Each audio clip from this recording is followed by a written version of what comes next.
एक बेटी, एक बहू, एक बहन अपने परिवार को तो हर वक्त समय देने के लिए अपने आप को तत्पर रखती है, लेकिन क्या आप अपने लिए भी कभी समय निकालती हैं? ये सबसे बड़ा सवाल है और इसके साक्ष्य मैं आपको दूंगा। साक्ष्यों में आपको कुछ ऐसे फैक्ट बताना चाहता हूं जो आपकी आंखें खोल देंगे। सिर्फ अगर हम शायद अमूमन सबके पास ही आजकल कार है, आम तौर पे शहरों में रहने वाले हम सभी के पास, तो कार की सर्विस दो तरीकों से चलती है। इधर 30 दिन, जैसे हम अगर एक नई कार खरीदते हैं तो उसमें ये कंडीशन होती है कि फर्स्ट 30 डेज और 1000 किलोमीटर्स जो भी पहले चल जाए तो उस पर आपने सर्विस करानी है। तो उस कार के लिए आप एक दिन भी आप सर्विस लेट नहीं करते, और अगर आप लेट जाएं तो आपका डीलर आपको ऑनर नहीं करता, वो कहता है कि समय बीत गया, अब आप अगली सर्विस करवाइएगा। तो क्या कभी आपने अपनी सर्विस कराई है? आपने कार की सर्विस तो करा ली, तो अपनी सर्विस के लिए कभी समय निकाला है? कभी ये सोचा है कि मुझे मेरे ये जो शरीर भगवान ने नियामत दी है, ये जो भगवान का मंदिर दिया हुआ है हमें, क्या हम इसकी भी सर्विस करवाते हैं कभी? तो आपको ये जानकर हैरानी होगी कि महिलाओं को भारत में सबसे ज़्यादा होने वाले 3 तरह के कैंसर हैं: ब्रेस्ट कैंसर, सर्वाइकल कैंसर व लंग कैंसर। लेकिन ब्रेस्ट कैंसर की जो स्क्रीनिंग एडवाइज्ड है वो सिर्फ 25% महिलाएं करवाती हैं, वो भी वहाँ जहाँ सुविधाएं उपलब्ध हैं, जहाँ गायनेकोलॉजिस्ट अवेलेबल हैं, जहाँ स्त्री रोग विशेषज्ञ डॉक्टर्स अवेलेबल हैं, रेडिली अवेलेबल हैं। सिर्फ 25% महिलाएं स्क्रीनिंग करवाती हैं। और सर्वाइकल कैंसर से तो कई जानकार ही नहीं है। खासकर देखिए, दिल्ली मेट्रोज में, दिल्ली में, मुंबई में, कलकत्ता में, बेंगलोर में, हैदराबाद में, बड़े शहरों में पिछले 10 सालों में सर्वाइकल कैंसर व ब्रेस्ट कैंसर के मामले बहुत ज़्यादा बेतहाशा इसमें वृद्धि देखने को हमें मिली है। बल्कि मैं आपको फिगर्स देता हूँ, 17 लाख, हमारे ICMR की स्टडी है, गवर्नमेंट ऑफ इंडिया की, कि हर साल करीब 17 लाख नए केस मिलते हैं और लगभग 8 लाख डेथ हो जाती हैं सर्वाइकल और ब्रेस्ट कैंसर की वजह से। सो ये बड़े काफ़ी ज़्यादा नंबर, तादाद में ये मामले आ रहे हैं। तो सबसे पहले मैं सबसे आसान ब्रेस्ट कैंसर की इसकी बात करूंगा, क्योंकि बहुत ज़्यादा एहतियात में, बहुत ज़्यादा नंबर में ये आजकल ब्रेस्ट कैंसर देखने को मिल रहा है। तो इसमें एक और एस्टॉनिशिंग बात, सर्वाइकल कैंसर से हर 8 मिनट में एक महिला अपनी जान तोड़ देती है। तो ये फिगर्स हैं, इतनी ज़्यादा बेतहाशा वृद्धि हो चुकी है। तो हमें इन सबसे बिल्कुल अपने आप को बचकर रहना चाहिए। और टोटल कैंसर से जितनी मौतें होती हैं भारत में, उसका 70% महिलाओं में डेथ का कारण ब्रेस्ट, सर्वाइकल व यूट्राइन कैंसर है। इतनी ज़्यादा मॉर्टेलिटी है इसकी बात। हम आजकल कोरोना से तो इतने डरे हुए हैं, जिसकी मॉर्टेलिटी 1.1 कुछ % रह गई है अब तो, सिर्फ जानकारियों के बाद। तो आप और हमें अपने आप के लिए समय निकालने की ज़रूरत है। साल में एक बार कम से कम अपनी स्क्रीनिंग करवाने की ज़रूरत है। ब्रेस्ट कैंसर व सर्वाइकल कैंसर की बड़े आसान तरीके हैं, मैं आपको बताने लगा हूं। और एक बात और, कौन कौन, सबसे पहले ये बात है कि कैंसर की यूजुअली हम कैंसर को 4 स्टेजेस में बीमारी को बांट देते हैं: स्टेज 1, स्टेज 2, स्टेज 3, स्टेज 4। और अब जब हम, साइंस ने बहुत ज़्यादा तरक्की कर ली है, तो स्टेज 1 और 2 का अमूमन पूरी तरह इलाज हो जाता है। ये आपके लिए बहुत एक अच्छी खबर है, सभी के लिए, हम सभी के लिए, कि ब्रेस्ट कैंसर के फर्स्ट एंड सेकंड स्टेज का परमानेंट ट्रीटमेंट अवेलेबल है। बिल्कुल पहली और दूसरी स्टेज में अगर हमें पता लग जाए तो ये पूरी तरह, इसमें मॉर्टेलिटी 0% है। और थर्ड और फोर्थ स्टेज में भी अब इतनी एडवांसमेंट हो गई है कि उसमें प्रोग्नोसिस बड़ा अच्छा है। प्रोग्नोसिस का मतलब है कि इस बीमारी के आगे कैसे मायने रहेंगे, क्या इसका इलाज हो पाएगा। तो बड़ा अच्छा प्रोग्नोसिस है, इसमें कोई ज़रूरत क्या है, ज़रूरत है स्क्रीनिंग की। और ब्रेस्ट कैंसर की स्क्रीनिंग तो बहुत ही आसान है। महीने में एक बार हम ये एडवाइस करते हैं 25 साल की उम्र से आप महीने में एक बार सेल्फ एग्जामिनेशन करें, मिरर के सामने खड़े होकर अपने ब्रेस्ट की सेल्फ एग्जामिनेशन करें। सभी महिलाएं, सभी से ये हाथ जोड़ के गुजारिश है कि अपनी सेल्फ एग्जामिनेशन कीजिए। 2 या 3 मिनट सिर्फ लगेंगे। आपने सिर्फ ये देखना है कि आपके ब्रेस्ट में दोनों तरफ कोई सिमेट्री में चेंज नहीं है, कोई साइज चेंज नहीं है, कोई निपल रिट्रैक्ट तो नहीं कर गया, कलर का फर्क तो नहीं है, कोई डिस्चार्जेस तो नहीं आते हैं, और आपकी आर्म पिट में, बगल में कोई गांठ तो नहीं है, या ब्रेस्ट में कोई आपको छोटी सी गांठ या कोई भी अल्सर या गांठ, कोई उभार या कोई डिप्रेशन, ऐसा कुछ नजर तो नहीं आ रहा। इतना सा काम है, 2 या 3-4 मिनट की बात है।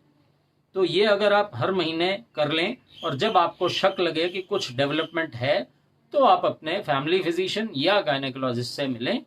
और बड़ा सिंपल टेस्ट है, मेमोग्राफी कहते हैं हम इसे। तो मेमोग्राफी 35 के प्लस मेमोग्राफी की बड़ी क्लियर पिक्चर आती है। 25 to 35 हम अल्ट्रासाउंड प्रेफर करते हैं मेमोग्राफी से, क्योंकि यंग फीमेल की डेंस ब्रेस्ट टिश्यूज बड़े डेंस होते हैं, तो मेमोग्राफी की इमेजेस इतनी अच्छी नहीं आ पाती। तो 35 प्लस हम सलाह देते हैं अगर आप सेल्फ एग्जामिनेशन करें और साल में एक बार आप मेमोग्राफी करा लें, जो गवर्नमेंट के इंस्टीट्यूशंस में फ्री ऑफ कॉस्ट है स्क्रीनिंग। और अगर आप कहीं इंश्योरेंस पैनल में हैं तो भी आपको फ्री है, या फिर करीब 2000, और डिपेंड करता है किस सेटअप में आप जाते हैं। चैरिटेबल में तो 1000 रुपए में ही हो जाती हैं। तो साल में एक बार अगर आप मेमोग्राफी करा ले, मेमोग्राफी में कई बार कैंसर होने से पहले की भी स्टेज हमें पता लग जाती है। अगर डक्ट में कुछ चेंजेस हमें दिख जाएं, तो डक्ट या लोब्यूलर, 2 तरह का कार्सिनोमा इसमें पॉपुलर होता है ब्रेस्ट कैंसर में। और अगर फर्स्ट या सेकंड स्टेज, जो कि मेमोग्राफी हमें हेल्प करेगी ढूंढने में, तो उसमें हमें सिर्फ पार्शियल भी नहीं, जहां जहां सर्जरी बेस्ट इलाज होता है इसमें फर्स्ट स्टेज और सेकंड स्टेज में, क्योंकि उसमें हम पूरा एरिया, जहां, क्योंकि ये कहीं और नहीं फैला होता, एक ही जगह होता है, तो बेसिकली एबनॉर्मल ग्रोथ हो जाती है सेल्स की। होता क्या है ब्रेस्ट कैंसर, मैं समझा देता हूँ आपको। नॉर्मली हमारे सेल्स अपने नॉर्मल ग्रोथ में होते हैं, लेकिन अगर एबनॉर्मल ग्रोथ हो जाए तो वहाँ एक गांठ बन जाती है, या एक ट्यूमर बन जाती है, या रसौली बन जाती है, जिसको हम आम भाषा में कहते हैं नोड्यूल हो गया, गांठ हो गई, रसौली होगी। ये बातें, ये हम टर्म्स आम भाषा में यूज करते हैं। तो या फिर यहाँ लिम्फ नोड होते हैं, जो ड्रेनिंग हमारे जो डिस्चार्ज, जो, हाँ, अगर बाई चांस कहीं इन्फ्लेमेशन आए तो हमारे शरीर से वाइट ब्लड सेल्स होते हैं जो इन्फ्लेमेशन से लड़ते हैं, तो वो वाइट ब्लड लिम्फ के चैनल के थ्रू चलते हैं, तो वो लिम्फ नोड्स एनलार्ज हो जाती हैं। तो ये सारी बातें मैं आपको इसलिए बता रहा हूं कि आपने सिर्फ महीने में एक बार अपनी सेल्फ एग्जामिनेशन करनी है और साल में एक बार मेमोग्राफी करानी है। तो आप इतनी भयावह बीमारी, जिससे दुनिया पर, भारत में इस वक्त दिल्ली में बहुत ज़्यादा इसका रेट है, और देखिए सिर्फ 25% महिलाएं ही इसकी ओर जाती हैं। तो ये जागरूकता का अभाव है, इसीलिए आपको जागरूक करना हमारा काम है, आपको मेडिकल एजुकेशन देना हमारा काम है, आपको समझाना हमारा काम है कि ये सुविधाएं हमारे पास उपलब्ध हैं। आप अगर स्टेप लें, अपना ख्याल करें। आपसे ये गुजारिश है, आप अपने लिए थोड़ा समय निकालें, अपना ख्याल रखें और आएँ, तो हम इसको बड़े आसानी से अर्ली स्टेजेस में पकड़ सकते हैं, क्योंकि अर्ली स्टेज में और कोई सिम्टम नहीं आता। हल्की सी गांठ आपको नहीं दिखेगी, हल्की सी गांठ आप फील भी कर सकते हैं। ड्यूरिंग आप सेल्फ एग्जामिनेशन आप गांठ को फील भी करें, तो आप फील करेंगे, तो अगर कोई गांठ बहुत छोटी भी होगी तो भी निकल जाएगी, लेकिन मेमोग्राफी में उससे भी छोटी मिल जाएगी। तो ये हमें, हाँ, एक बात और, अगर आपकी फैमिली में आपकी सिस्टर को, आपकी मदर को, या आपकी बेटी को, यंग एज में आपकी बेटी को, अगर किसी को भी अगर ये बीमारी पहले से है, तो आप का रिस्क फैक्टर बहुत बढ़ जाता है। रिस्क फैक्टर और बढ़ता है जहाँ पे महिलाएं स्मोक करती हों, वहाँ रिस्क फैक्टर बहुत ज़्यादा है। जहाँ लाइफस्टाइल बिगड़ा हो, देखिए अगर ये पिछले 10 सालों में बढ़ा है तो हमें गौर करना चाहिए कि हमने पिछले 10 सालों में क्या गुनाह कर लिया।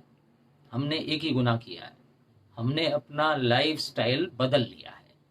हम मॉडर्न हो गए हैं, हम वेस्टर्न हो गए हैं, हमने आंख बंद करके वेस्टर्नाइजेशन को अपना लिया है। उसमें क्या है, हमने अपना खाना पीना और पहरावा सब बदल लिया है। तो वो बदला तो ठीक है, लेकिन हमें जो बेसिक रिक्वायरमेंट है वो तो हमें रखनी पड़ेगी। अगर आप ओबीज हैं, अगर आपका वजन ज़्यादा है, तो आपका फैक्टर बढ़ गया। तो रिस्क फैक्टर को तो हमें बिल्कुल अपना सही रखना पड़ेगा। लेंसेट ऑन्कोलॉजी में एक आर्टिकल छपा है जिसमें पीक एज महिलाओं की 40 से 50 बताई गई है ब्रेस्ट कैंसर की। हालांकि ये पहले देर में आता था, लेकिन अब जो पीक एज है वो 40 to 50 आ गई है। पीक एज जल्दी आना और हाई इनकम ग्रुप में आ गया है। जो सीडेंटरी लाइफ वाले या जो हमारे अपर स्ट्राटा इकोनॉमी में हैं, उन सब में ये बढ़ गया है। और विश्व भर में चीन और अमेरिका के बाद भारत का तीसरे नंबर पे स्थान है ब्रेस्ट कैंसर में। अमेरिका में पहले नंबर 1 होता था, अब चीन में पॉपुलेशन ज़्यादा है तो चीन में, उसके बाद अमेरिका में, उसके बाद भारत में हमारा नंबर आ गया है। इतना ज़्यादा ये, और बड़े आसानी से इसको हम ठीक कर सकते हैं। एक बार सर्जरी होगी तो आपके लाइफ के 10-15 साल पूरे ठीक रहते हैं। और फर्स्ट स्टेज की सर्जरी में तो सिर्फ पार्शियल रिमूवल होता है, बहुत जितने हिस्से में गांठ होती है उसका थोड़ा साइड वाला हिस्सा हम निकाल देते हैं।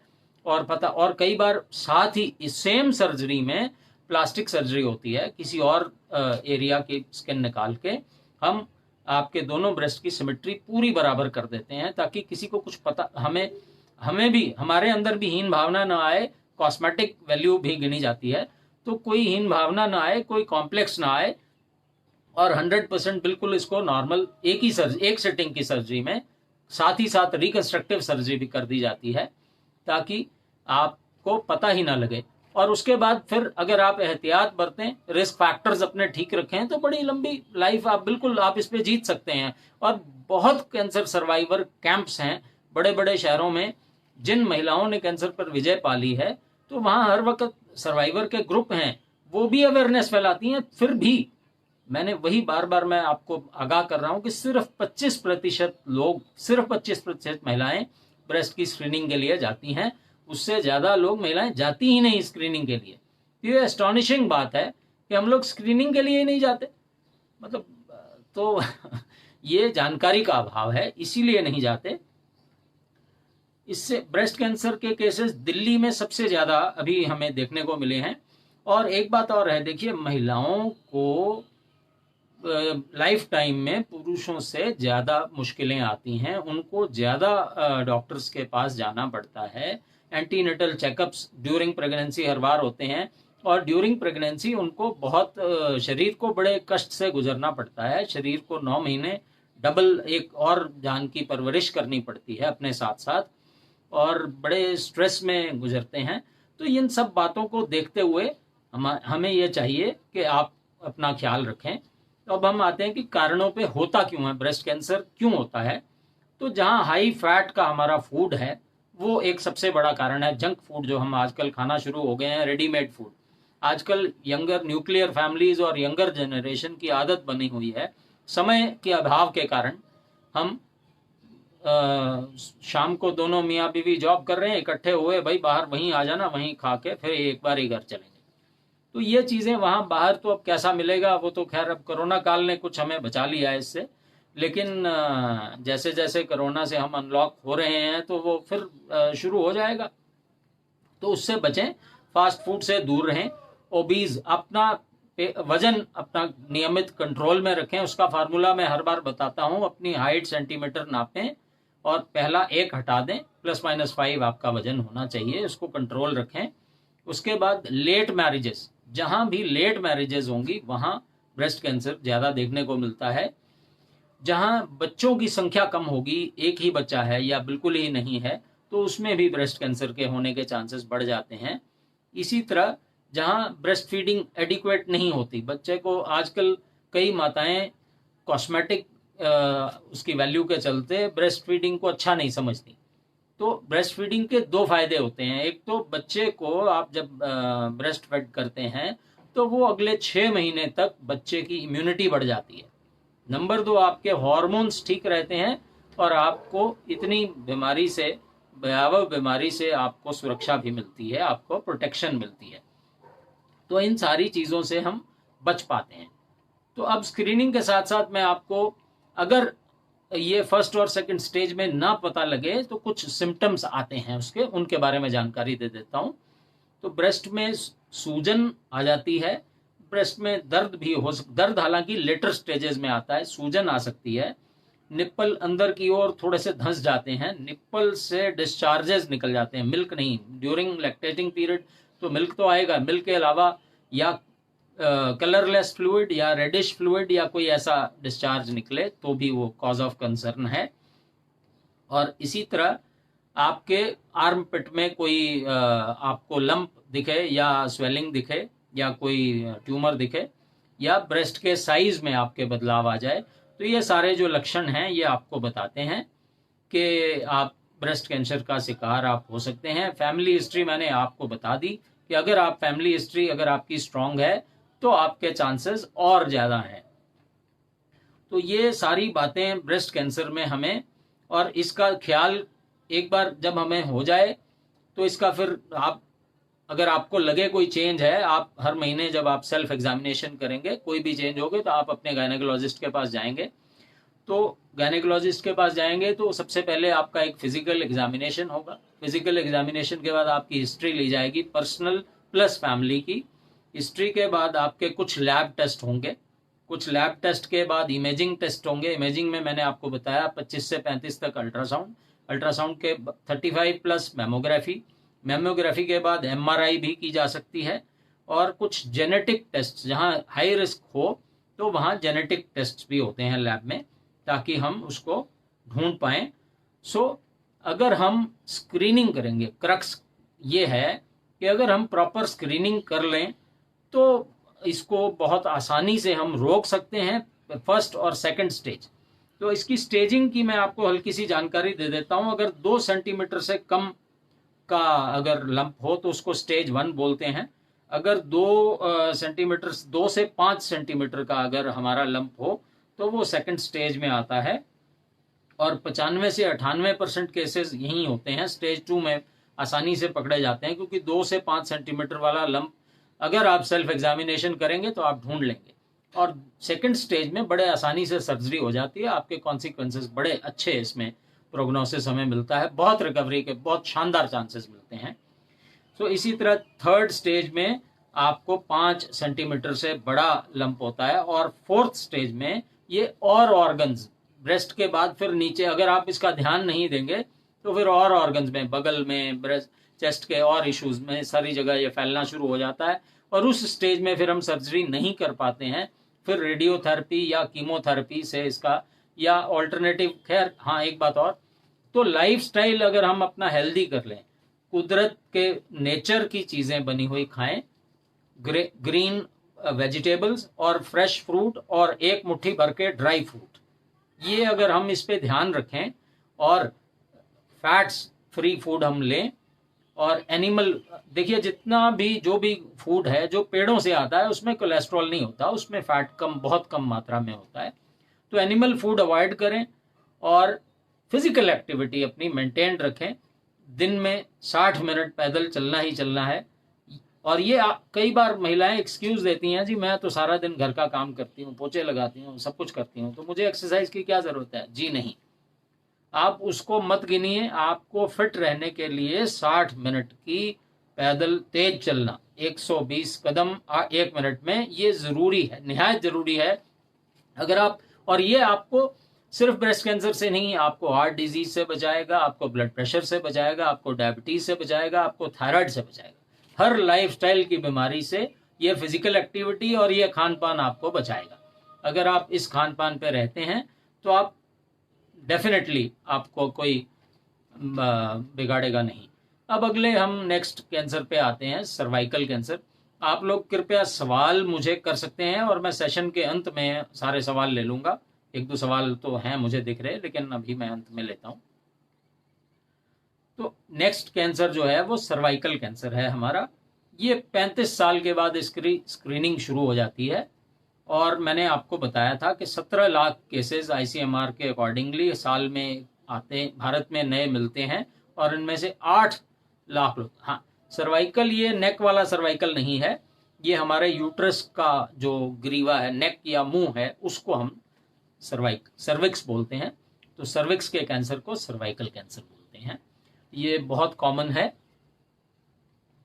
तो ये इतने कॉमन हैं वो मैं आपको बता देता हूं कि 18 लाख पे हम पहुंच चुके हैं। और ये इसका सबसे बड़ा कारण, इसमें एक और एस्टॉनिशिंग बात आपको बताता हूं। भारत में देखिए सिर्फ 12% महिलाएं सैनिटरी पैड का इस्तेमाल करती हैं, और ये सर्विक्स के इन्फ्लेमेशन की वजह से, वहां इन्फेक्शन की वजह से, लैक ऑफ हाइजीन की वजह से इस कैंसर को पाया जाता है। एक वायरस होता है HPV, तो वो बड़ा कॉमन है। तो उसकी वजह से ह्यूमन पैपिलोमा वायरस है, उसके 18 स्ट्रेन होते हैं, लेकिन उनमें से 2 स्ट्रेन ऐसे हैं जो कैंसर कॉजिंग है, जिसकी वजह से सर्वाइकल कैंसर होता है। और एस्टॉनिशिंग बात, इसका वैक्सीन उपलब्ध है। 9 साल की उम्र से लेके 24-25 साल की उम्र तक इसका वैक्सीन 2 डोजेज लगती हैं। अगर आप उस वैक्सीन को लगवा लेते हैं, अपनी बेटियों को या यंग लड़कियां अगर उस वैक्सीन को लगवा लें, आजकल उसको हम 40 की एज तक लगाते हैं, अगर आप इस वैक्सीन को लगवा लें तो चांसेस बहुत अच्छे इसके रिजल्ट्स हैं, सर्वाइकल कैंसर से आप बच सकते हैं। देखिए एक वैक्सीन लगा के अगर आप एक कैंसर से बच रहे हैं तो इससे अच्छा और क्या हो सकता है, और ऐसे कैंसर से जो साल में 8 लाख जाने ले रहा है। तो ये जानकारी का अभाव है, इसीलिए मैं आपसे हाथ जोड़ के बार बार विनती कर रहा हूं, साल में एक बार अपनी गायनेकोलॉजिस्ट को मिलें। और बड़ा आसान टेस्ट है इसको ढूंढने का, पैप स्मीयर। कुछ नहीं करना, एक सिंपल हमारे सर्विक्स के मुंह से एक पीस लिया जाता है, उस पीस ने हल्का सा पीस लेंगे, उस पीस के साथ हम बड़े आसानी से उसको हम पैथोलॉजी लैब में टेस्ट करके उसकी जानकारी ले लेते हैं। या कोई डाउट हो हमें, अगर पैपिलोमा वायरस पॉजिटिव आता है तो ये 3 साल में एक बार, पैप्समियर हर साल हम करते हैं, और पैपिलो वायरस को 3 साल में एक बार टेस्ट करते हैं। ये बड़े आसान 2 टेस्ट हैं और कोई महंगे भी नहीं हैं। देखिए, और OPD के टेस्ट हैं, आपने जाना है और आ जाना है, कोई इसमें एडमिशन वाली ज़रूरत नहीं है, इतने आसान ये टेस्ट हैं। तो ये आप टेस्ट करें। और एक मेरी बहनों से गुजारिश है, अगर आप गृहिणी हैं, घर के काम करती हैं, तो ये आप समाज सेवा आज से प्रण लीजिए कि अपने आसपास जो भी आपके स्लम हैं, जो भी आपको लगता है कि गरीब स्ट्राटा की औरतें हैं और जो सैनिटरी पैड इस्तेमाल नहीं करती, क्योंकि सिर्फ 12%, देखिए कितना स्कोप है, 88% महिलाएं भारत में सैनिटरी पैड नहीं इस्तेमाल करती। तो हमारा एक फर्ज बनता है समाज के, अगर ईश्वर ने हमें कुछ दिया है तो हमें भी दुनिया को कुछ ना कुछ बांटना चाहिए। तो ये एक मुहिम चलाया जाए जिसमें हम अपने आसपास जहां भी आपको दिखता है, आप इसका जागरूक करें लोगों को, पहली बार अपने पास से दें और उनको जागरूक करें, या किसी एनजीओ के साथ जुड़ें। अपने हर शहर में एनजीओ चल रही हैं। इतना आप जितनी जानकारी, जितना इसको फैलाएंगी, आप ये सर्वाइकल कैंसर से बचा पाएंगी। और मैं सभी एनजीओ से गुजारिश करता हूं कि इस सर्वाइकल कैंसर के वैक्सीन का भी खूब इसका प्रचार करें, इसके बारे में सभी महिलाओं को जागरूक करें। सभी माताओं को चाहिए अपनी बेटियों के लिए ये जरूर प्रण करें कि ये तो करना ही करना है, क्योंकि 35 साल के बाद सर्वाइकल कैंसर के चांसेस बढ़ जाते हैं और इसकी मोर्टेलिटी रेट्स 75% है। देखिए, कोरोना की जो मोर्टेलिटी रेट है विश्व भर में 2.5% से कहीं भी अधिक नहीं मिली, भारत में तो 1% से भी कम है। इसकी मोर्टेलिटी 75% है। जिसको एक बार सर्वाइकल कैंसर हो गया, उसमें भी 4 स्टेजेस हैं। पहला स्टेज और सेकंड स्टेज में कोई सिम्टम नहीं आते, कोई जानकारी नहीं मिलेगी आपको। ये देखिए, यही मुश्किल है, जब सिम्टम ही कोई नहीं, आप कहोगे मैं डॉक्टर के पास क्या लेने जाऊं। इसीलिए मैंने कहा, कार में बिना खराबी के हम स्क्रीनिंग कराने हम सर्विस कराने जाते हैं ना। क्यों जाते हैं? कि वो ठीक चले। 8 लाख रुपए लगाएं, 10 लाख लगाएं, 20 लाख लगाएं, गाड़ी ठीक चलनी चाहिए। अरे भाई, ये करोड़ों का शरीर है, इसको भी तो सर्विस चाहिए। साल में एक बार जाइए, क्या मुश्किल है, कितना मुश्किल है। और खासकर आजकल शहरों में चैरिटेबल संस्थाएं हैं, सरकारी तो हैं ही। हर जगह सरकारी अस्पतालों में पूरी तरह जांच मुफ्त है। तो क्या मुश्किल है, सिर्फ घर से निकलने की बात है। तो इसीलिए बार बार मैं गुजारिश आपसे ये कर रहा हूं कि आप निकलिए, कोशिश कीजिए निकलने की। तो इसमें यही बात है, जो हमारा सर्वाइकल है, इसमें मैं आपको बता देता हूं, मॉर्टेल पैप्समियर आपको मैंने बता दिया। उसके साथ साथ एक लिक्विड बेस्ड साइटोलॉजी टेस्ट आ गया है आजकल, वो ज़्यादा थोड़ी परफेक्शन में है। जहां एक आधी बार पैप्समियर पॉजिटिव आए तो फिर हम ये लिक्विड बेस्ड साइटोलॉजी टेस्ट करते हैं। और कई बार फंगल इन्फेक्शन होता है उस एरिया में, या फिर एक बार एक visual inspection with acetic acid, ऐसे भी 2-3 टेस्ट आते हैं जो भी ओपीडी में है, डॉक्टर ही करेंगी आपकी। तो शैली जैन जी पूछ रही हैं क्या कोई वैक्सीन है। मैं सवाल आपके सभी के, बहुत सारे सवाल हैं, मैं लेता हूं अभी आपके सबके सवाल लेता हूं। तो इसमें देखिए वही बात है, कारण, रिस्क फैक्टर्स, किस किस को रिस्क ज्यादा है सर्वाइकल कैंसर का, मैं उस पर आ जाता हूं।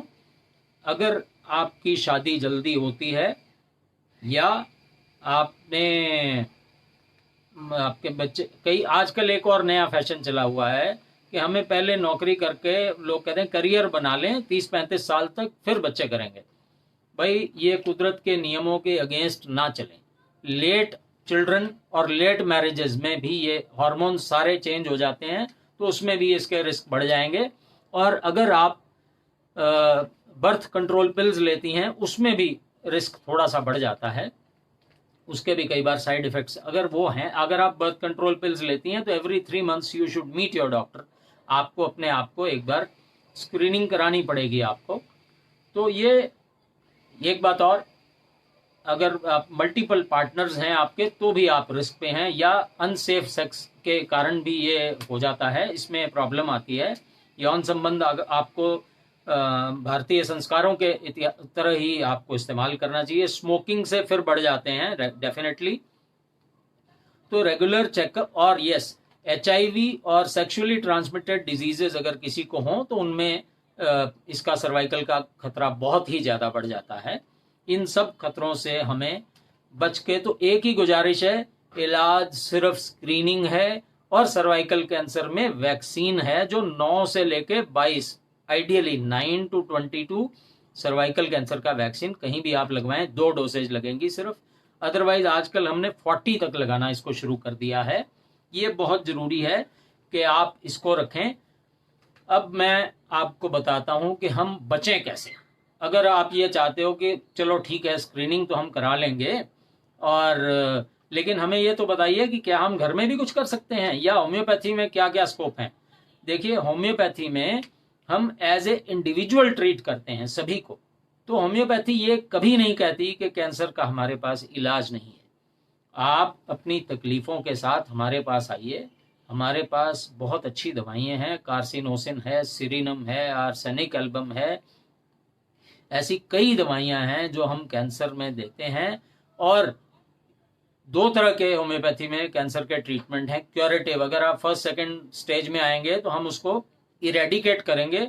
अगर आप लास्ट स्टेज में आते हैं तो पैलिएटिव ट्रीटमेंट भी है हमारे पास। ऐसे कुछ मदर टिंक्चर्स हैं जो आपको पेन आपकी कम कर देंगे, जो आपकी सफरिंग कम कर देंगे, और काफी इसको स्प्रेड को भी थोड़ा सा डिले कर सकते हैं।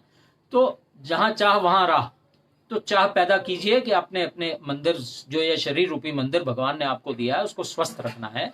और आप इसमें कोई मुश्किल नहीं है। इसके साथ साथ खान पान में मैं बता देता हूं, अभी किसी बहन ने पूछा था कि ड्राई फ्रूट कौन सा लें। तो भाई ड्राई फ्रूट जो आपने लेना है, सभी आप ड्राई फ्रूट ले सकते हैं, सभी पेड़ों से आते हैं, उनमें कुछ नहीं है। कई ये मिथ है कईयों को कि काजू में कोलेस्ट्रॉल बहुत होता है। तो भाई काजू में भी कोलेस्ट्रॉल नहीं होता। मैंने आपको बताया 1 मुट्ठी, तो 1 मुट्ठी या उस मुट्ठी में आप अपना काजू, किशमिश, बादाम और अखरोट। अखरोट बहुत अच्छा माना जाता है, बादाम बड़े अच्छे हैं, काजू ठीक है, नेजा है, पिस्ता है, किशमिश है, कोई भी लें। आप एक मुट्ठी भर के इसको दिन में चाहे 10 बार डिवाइडेड हिस्सों में ले लें। इसके साथ साथ हम कुछ, मैं आपको एंटीऑक्सीडेंट बता देता हूं जो आपके शरीर से टॉक्सिन्स निकाल देते हैं। काली मिर्च बहुत शानदार एंटीऑक्सीडेंट है, तो इसका इस्तेमाल आप जरूर करें।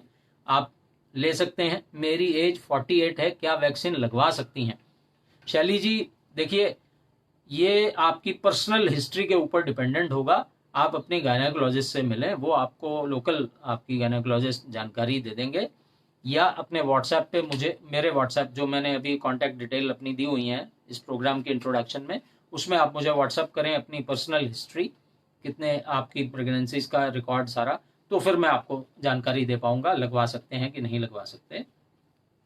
इसी तरह काली मिर्च के साथ साथ टमाटर बहुत अच्छा एंटीऑक्सीडेंट माना जाता है। विटामिन ए है, विटामिन सी है, विटामिन ई है, तो टमाटर का प्रचुर मात्रा में इस्तेमाल करें। सिर्फ यूरिक एसिड वाली बहनें जरा टमाटर इस्तेमाल कर सकती हैं, लेकिन उसका छिलका और बीज ना इस्तेमाल करें। और इसी के साथ आप लहसुन का इस्तेमाल कर सकते हैं। लहसुन में कार्सिनोजेनिक इसमें कंपाउंड मिलते हैं जो आपको कैंसर से रोकते हैं। इतना गुणकारी है लहसुन। और लहसुन हमारा कोलेस्ट्रॉल भी कम करता है, हमारे शरीर से एसिडिटी भी कम करता है, डाइजेशन को भी इम्प्रूव करता है। तो इसके फायदे ही फायदे हैं, आप इसका इस्तेमाल कर सकते हैं। इसी तरह आप अदरक का इस्तेमाल प्रचुर मात्रा में करें, आपके टॉक्सिन्स निकालती है अदरक आपके शरीर से। और ग्रीन टी में भी ऑक्सीडेंट्स हैं। इसी तरह हर रंग का, 7 रंग के और 6 स्वाद के, ये हर तरह के आप खाना खाएं।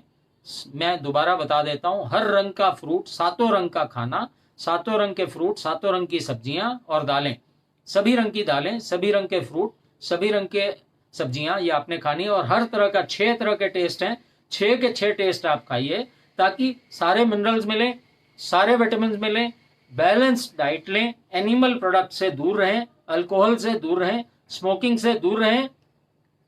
अगर ये लाइफस्टाइल और साथ में अगर आप फिजिकल एक्टिविटी अपनी मेंटेन रखते हैं, तो ये परहेज अगर हम करें, तो ईश्वर की कृपा से 25 से 30% कैंसर से बचे रह सकते हैं, सिर्फ इतना करने से। और ये मैंने आपको बातें बताई। प्लस अगर आप कॉन्स्टिट्यूशनल होम्योपैथिक ट्रीटमेंट को अपना लेते हैं, तो हम उसमें, जैसे कैंसर की फैमिली हिस्ट्री वाले हमारे पास जो बहनें आती हैं, हम उनको पहले ही ऐसी दवा देते हैं कि उनको कैंसर से पहले ही प्रिवेंशन मिल जाए।